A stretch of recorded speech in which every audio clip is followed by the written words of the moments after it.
Competitive gaming isn't for everyone, and that's okay. I used to not be able to accept this fact. I had spent years of my late teens and early 20s working and grinding to be a pro player in many different ways, but nothing came. And that's okay. The inspiration behind competing, like for many aspiring pro players, was a huge tournament happening that I had just happened to stumble upon. It becomes more perilous for us. League of Legends Worlds 2015 was the first time I had ever set my eyes upon an esport, but prior to that, I had always been a competitive person.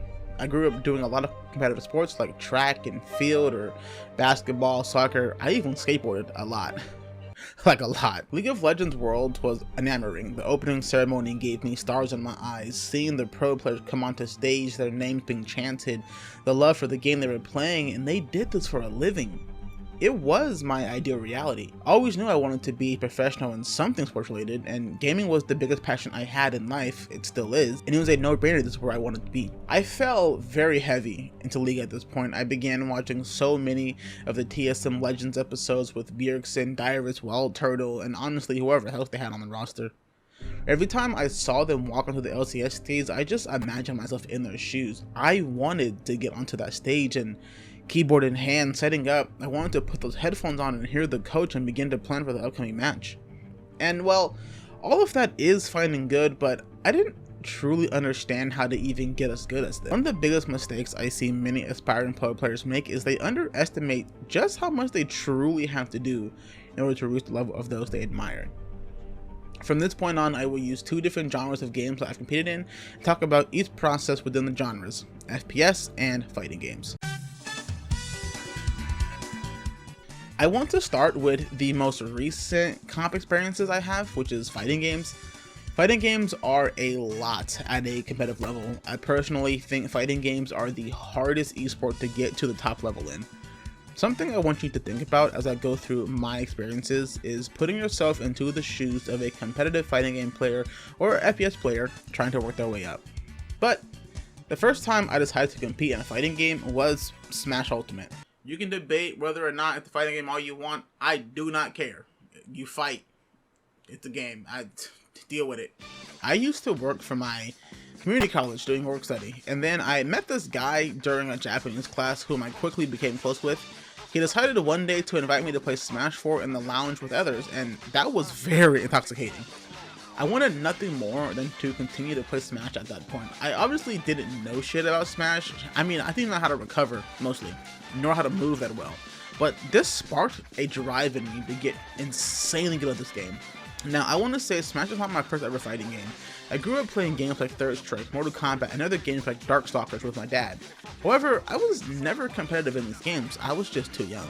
As time went by, after my experiences in Smash 4, I wanted nothing more than to continue to just play Smash. However, it was so close to the release of Ultimate, I couldn't justify buying a Wii U just for Smash 4, so I just waited until the Switch came out and then I got Ultimate. Competitive fighting games rely on one thing only: yourself. At this point, I'm going to talk about more than just Smash, as now, as I'm writing this, I've competed heavily in Guilty Gear Strive and Street Fighter 6, and I've traveled to different majors, events, and regionals in my area, just playing these games. Now sure, you can train and practice with others, but it is ultimately down to you in every game. This adds a layer to the mental aspect of competing in these games that I believe a lot of new players get blindsided by. Learning the ins and outs of your character, how far you can push your advantage and overcome your disadvantages, or how good or bad a certain matchup is and how to min-max your ability to play said matchup, it's just a lot. And I did mention the mental side. One thing many people maybe not realize if they spectate is how strong mentally competitive players truly are. Being so close to winning a set and losing it because of one mistake hurts. This match could have been the first time you have gotten top 8 at a bracket, or maybe even just your first bracket win.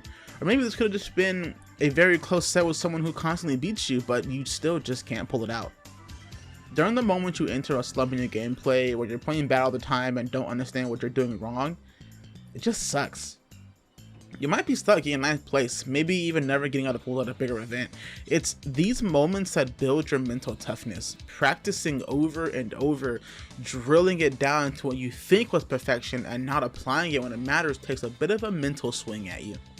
Overcoming that as a competitor and gaining the mindset that allows you to practice just as much and knowing how to handle loss and mistakes is huge, and is typically the first sign of competitive maturity in my eyes. For a long time, I took losses very personally in fighting games. I'm not talking about online ranked matches, those don't fucking matter. I'm talking about competitive brackets online or at your local events and beyond. Whenever I would play against someone and I felt like no matter what I did or tried to adapt to, it just never worked out, and I just felt like an absolute idiot. As if all my practice on maybe that particular matchup was just not working. Improving is a lot, and it's a huge mountain to climb, but it is definitely a mountain that is worth climbing. Even though now I don't compete, I have lessons learned from this journey that just improved my mentality so much that I can apply it to daily life. I mean, just a few examples off the top of my head is how I make content now is a lot different, and just how I deal with day-to-day stresses is a lot different because of how I trained in my mentality while competing in these games. Learning and being pressured in game taught me how to stay calm under said pressure moments, and I apply that to things in real life. Fighting games aren't the only thing that's hard though, because team-based games are also a lot. FPS games are the games that I've competed in way less compared to fighting games, but it's also not a short period either. Fighting games probably total 6 years in between Smash, Guilty Gear, and Street Fighter, whereas FPS games probably total 3 or 4. There were a lot of things in FPS games that I just didn't understand at first. A lot of the beginning phases of learning to get good at FPS games came in through the forms of aiming and knowledge, or game sense. Aiming was something I never paid much attention to at the beginning of my competitive FPS endeavors, only for it to become just as important as mechanicals to it for me. Younger Vamp just kind of thought, I mean shit, I'm aiming at him, right? I didn't think about spray control, and I damn sure didn't think about crosshair placement. For those unaware, crosshair placement is at the core having your crosshair at head level for your opponent's character models. Having strong and consistent crosshair placement makes it 10 times easier to get kills and be consistent in scrims and real matches.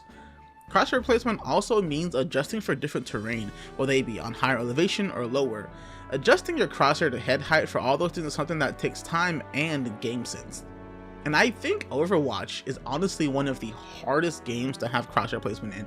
There's just so much different elevations and terrains and character heights. Game sense is basically having knowledge of the game and being able to predict the flow or changes in the game. Having knowledge on the common and consistent spots people play in and adjusting according to your knowledge and their habits is crucial in competitive play. My biggest hurdle in FPS games wasn't my game sense. In both FPS games I competed in, which was Call of Duty very briefly, but Valorant mostly, is the team element. I've never been an angry gamer, as in I don't rage at others I play with or against many times, unless I deserve it, of course, but rather I like to foster a positive and calm atmosphere. I want to be able to criticize and receive criticism with the understanding that we're doing it to improve, not to be personal. A big hurdle for me was simply just finding like-minded individuals without egos, and that also just goes deeper into things like being on the same page with motivation and coordinating practices. People compete for different reasons. Some do it just for fun. Others want it to be their career or jobs, and I, on the other hand, always set out at the time to do things to be the absolute best at it. It's what made me such a competitive person and pushed me so far.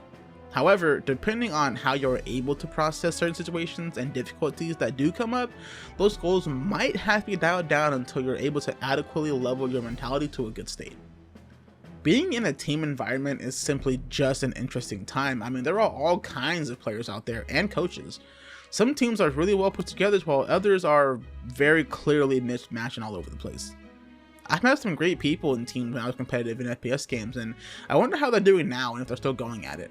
One thing I forgot to mention is that not all teams are Radiant ranked players. People make teams on all kinds of ranks. Sometimes there are Iron ranked players who make a team simply just for Premier. My teams at the beginning of this journey were around Gold and Silver.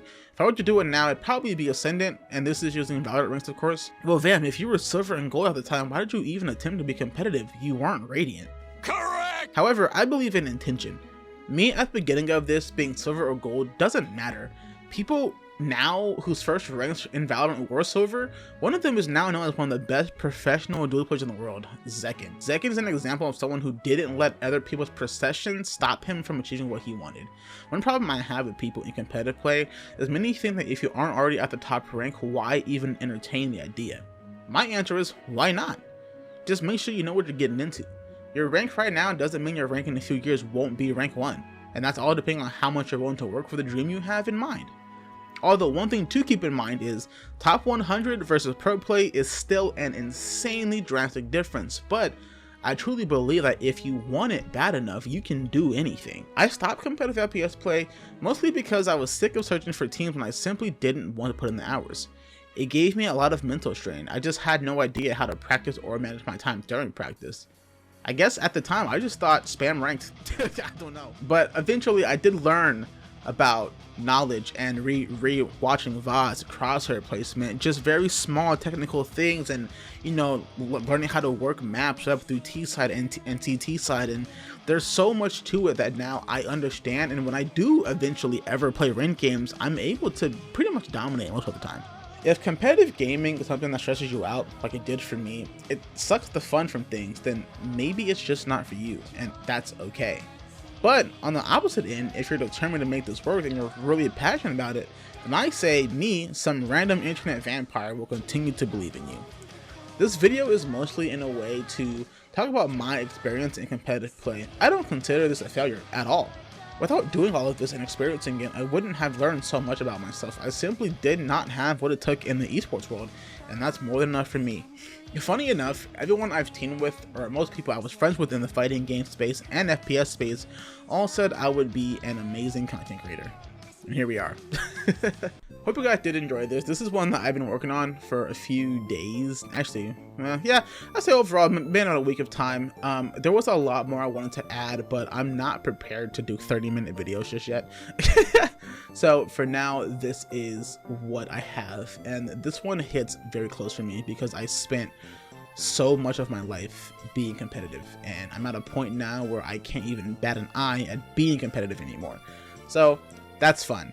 But in any case, thank you guys so much for all the support. We are really close to 500 subs. I'll see you guys next time. See ya.